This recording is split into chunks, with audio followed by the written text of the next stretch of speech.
Shalom, salve, assalamualaikum, Om Swastiastu, Namo Buddhaya, salam kebajikan.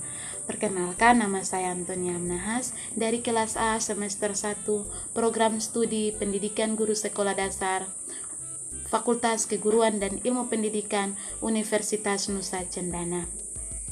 Kali ini saya akan mendongeng tentang kancil dan siput. Pada suatu hari, angin berhembus sepoi-sepoi sehingga membuat para penghuni hutan menjadi mengantuk. Itu juga dialami oleh kancil. Untuk menghilangkan rasa kantuknya, kancil berjalan-jalan di hutan sambil membusungkan dadanya, sambil berkata, "Siapa yang tak kenal kancil? Si pintar, si cerdik, dan si pemberani. Setiap masalah pasti selesai olehku." Ketika sampai di sungai, kancil segera minum air untuk menghilangkan rasa hausnya. Karena airnya jernih, kancil pun dapat berkaca. Ia pun berkata-kata sendirian. Buaya, gajah, harimau, semua binatang bodoh. Jika berhadapan denganku, semua dapat aku perdaya. Dari bongkahan batu besar, kancil tidak menyadari kalau ada seekor siput yang sedang memperhatikannya. Siput berkata, "Hai kancil, kamu asik sekali berbicara sendirian. Ada apa? Apa kamu sedang bergembira?" Si kancil pun mencari-cari asal suara. Akhirnya ia menemukan keberadaan siput. "Rupanya sudah sejak tadi kamu memperhatikanku, si siput yang kecil dan imut." Bukan, kamu memang kecil tapi tidak ada imut-imutnya, melainkan jelek bagaikan kotoran ayam. Siput pun terkejut mendengar hinaan dan ejekan dari si kancil. Hal itu membuatnya jengkel.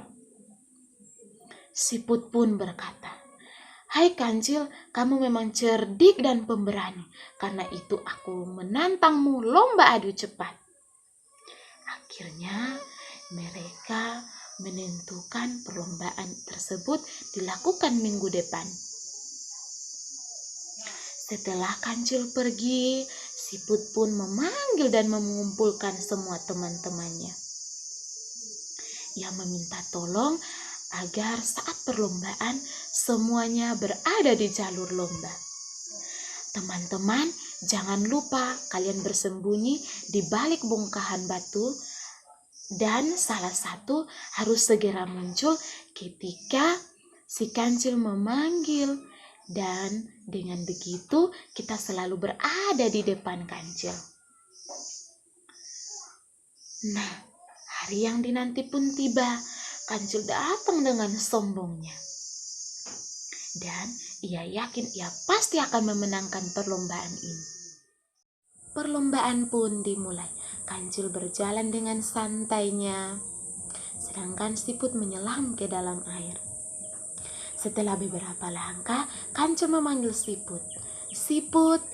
Tiba-tiba siput muncul di depan kancil sambil berkata, "Hai kancil, aku sudah sampai sini." Kancil pun terheran-heran. Segera ia mempercepat langkahnya. Kemudian ia memanggil siput lagi. Dan siput selalu berada di depan kancil. Hal ini terjadi secara terus-menerus sehingga keringatnya bercucuran, kakinya terasa lemas, dan nafasnya tersengal-sengal. Ketika hampir finish, kancil memanggil siput lagi, tetapi tidak ada jawaban. Kancil pun berpikir, siput pasti sudah tertinggal jauh dan ia pasti akan memenangkan perlombaan ini. Dengan senyum sinisnya, Kancil berkata, "Kancil memang tidak ada duanya." Kancil dikagetkan ketika mendengar suara siput yang sudah duduk di atas batu besar. "Oh, kasihan sekali kau, Kancil. Capek ya berlari," ejek siput. "Tidak mungkin. Bagaimana bisa kamu lebih dulu sampai, sedangkan aku berlari sekencang-kencangnya?" ujar Kancil. "Sudahlah, akui saja kekalahanmu." Kancil pun masih terheran-heran. Ia tidak percaya kalau ia dikalahkan oleh hewan yang lebih kecil daripadanya. Ia pun menundukkan kepalanya dan merasa malu. "Sudahlah, tidak usah kau sedih. Aku tidak minta hadiah kok. Aku hanya ingin kamu ingat satu hal. Jangan sombong dengan kepandaian dan kecerdikanmu. Semua hewan mempunyai kelebihan dan kekurangannya masing-masing. Jadi jangan suka menyepelekan dan menghina ya," ujar siput. Kancil pun berkata, "Ya siput, maafkan aku ya, aku tidak akan sombong lagi." Siput pun segera menyelam ke dalam air dan tinggallah si Kancil. Nah, pesan yang dapat kita ambil dari cerita si Kancil dan siput adalah jangan suka menyombongkan diri dan menyepelekan orang lain walaupun kita memang pintar dan cerdas, karena kita mempunyai kelebihan dan kekurangannya masing-masing. Demikian cerita si siput dan si Kancil. Sekian dan terima kasih.